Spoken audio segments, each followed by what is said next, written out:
A Floyd County man is arrested for meth trafficking following a motorcycle chase. And it's once again almost time to pick the best in the mountains. I'm Robin Tillman, and this is the Mountaintop Daily.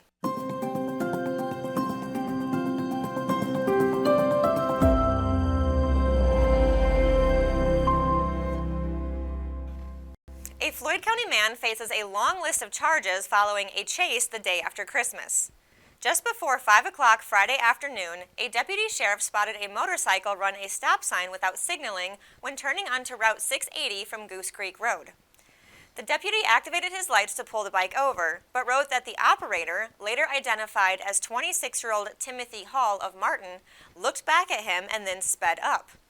When the vehicles reached a passing zone, the deputy pulled up alongside the motorcycle to make sure Hall saw he was trying to pull him over. The deputy wrote in his report that Hall looked him in the eye and gave him the finger in response. The chase continued onto Turkey Creek Road in Maytown, winding along several streets until coming to a dead end. The officer noted Hall sped past several children playing outside, putting them in danger. The police report notes Hall then tried to run on foot but was quickly stopped with a taser.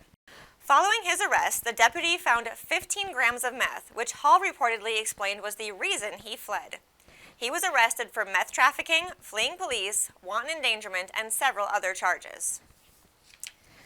Two significant things will take place when the clock strikes midnight early Thursday morning. The first, of course, is that it will be a new year. The second is that it will be time to start nominating your favorite people, places, and things for the 2026 edition of Best in the Mountains. Nick brings us a preview. Beginning Wednesday, December 31st at midnight, the annual Mountaintop Media Best in the Mountains competition begins for 2026. Area residents can nominate their favorite businesses, restaurants, and people for just about any category possible for a chance to win a Best in the Mountains award and major bragging rights. Marketing consultant Tommy Fleming tells us more. The plan for 2026 is basically the same plan we've had every year, and just have a good nomination voting phase go on for Best in the Mountains and let people know what the best people, places, and things around the region are. That's the only goal that we set out to do, years ago when we first started this. And yeah, every year we've got more votes, more nominations, and more people involved. So last year we had almost 10,000 different nominations that got voted on over 200,000 times. That's a ton for just a month of voting.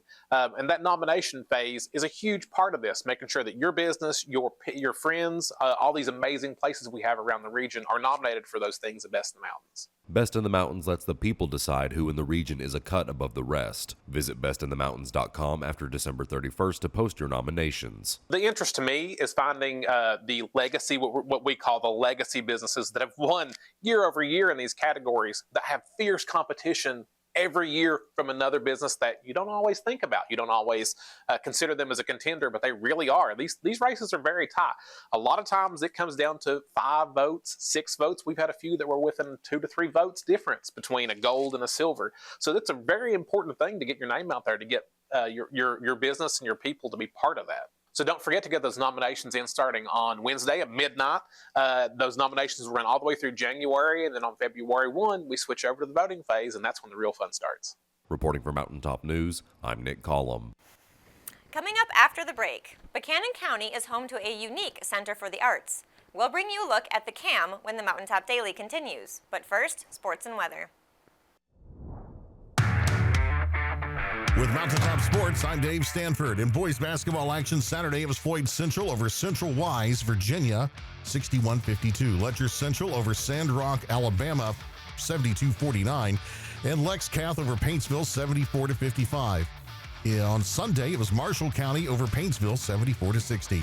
In girls action, Adair County over Johnson Central Saturday, 49-44. It was Bell County over Paintsville, 57-49.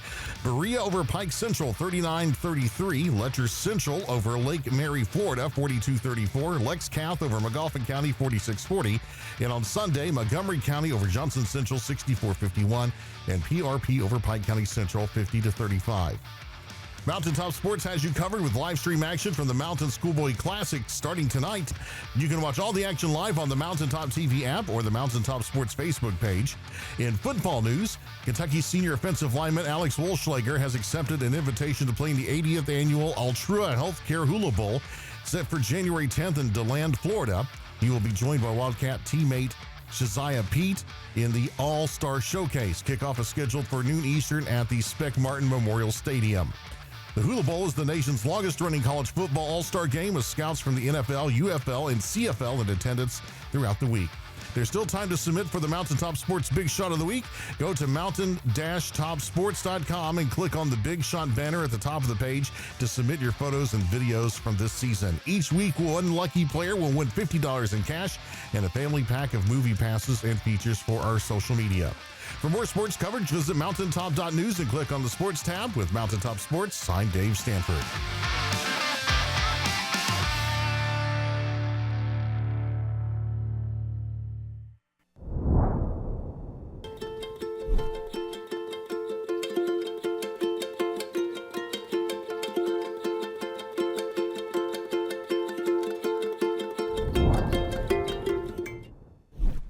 When the government took Social Security away from honest Eastern Kentuckians, Attorney Ned Pillersdorf got the hearings declared unconstitutional. When the women guards were harassed at Little Sandy Jail, Ned fought back, securing a $1 million verdict at trial. And when the state tried to shut down Cordia School, Ned fought back and kept the school open. Attorney Ned Pillersdorf fights for the underdog, and he's ready to fight for you. Hey, it's Kristen Mulcahy from Appalachian Wireless. Are you ready to give the gift of connection this Christmas? The kind that keeps you close no matter the distance? Well, at Appalachian Wireless, it's time to tech the halls, and we're slaying some amazing deals. Do you want a phone, tablet, and a smartwatch? Well, who doesn't? The good news is we've got a promotion just for that. So what are you waiting for? These incredible deals are only as good as supplies last. So visit us in one of our many retail or authorized dealer locations, or visit us on the web at AppalachianWireless.com. Because we are you, we are Appalachian Wireless. Between the Appalachian Center for the Arts, Artist Collaborative Theater, and the Mountain Arts Center, our area is blessed to have a lot of places to catch a variety of stage productions. But folks in Buchanan County have an artistic gem of their own, which just finished up its Christmas season and is getting ready for a suspenseful production of a famous work by Stephen King. I went to Van Zant today to learn more about the CAM. Nestled in the mountains of southwestern Virginia is an all-black building that demands your attention. The Community Arts Main Stage, better known as the CAM. The Theater Guild of Buchanan County actually got started back in early 2016, and they had been doing plays in the old Grundy High School. And this building, which used to be the old Coca-Cola consolidated building where they distributed Coca-Cola, became available, and it was purchased. And a local benefactor said, I would like to donate the building to the Theater Guild of Buchanan County so you can have your own home. So in 2021, Theater Guild of Buchanan County moved into the CAM, and from 2021, from a stark, dank, dark building, it's become this. So now they've decided they wanted to grow and do more. So I'm the first executive director that they've had, and I just want everybody to know what a wonderful thing that they've built so far. Their main gig right now is theater, such as an upcoming production of Stephen King's Misery, but their venue is versatile and accommodating to a variety of events. We do, right now, mostly plays. We have our 2026 season already announced.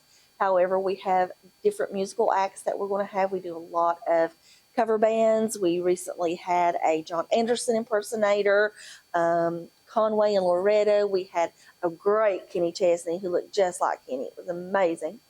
So we're going to do some cover bands. We're offering art classes now. If someone needed rental space, we would love to rent for weddings, special events, corporate causes, because we have 200 seats in here and you can do your presentations. You name it, we're interested in doing it. As executive director, Wallace's goal for this coming year is to make the CAM a main attraction in the region. For me, I really want the greater Southwest Virginia area, Eastern Kentucky, and also into West Virginia to get to know the CAM.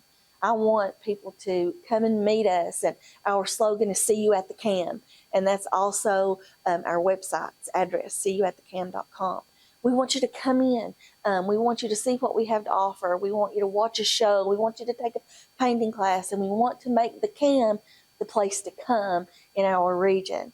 We love our community, we love our people, and we really just want to offer the very best in arts that we possibly can. That will do it for this edition of the Mountaintop Daily. Be sure to check us out at 6 p.m. every weekday on Mountaintop TV, the Mountaintop TV app, and the Mountaintop News Facebook page. With your Mountaintop Daily, I'm Robin Tillman for Mountaintop News.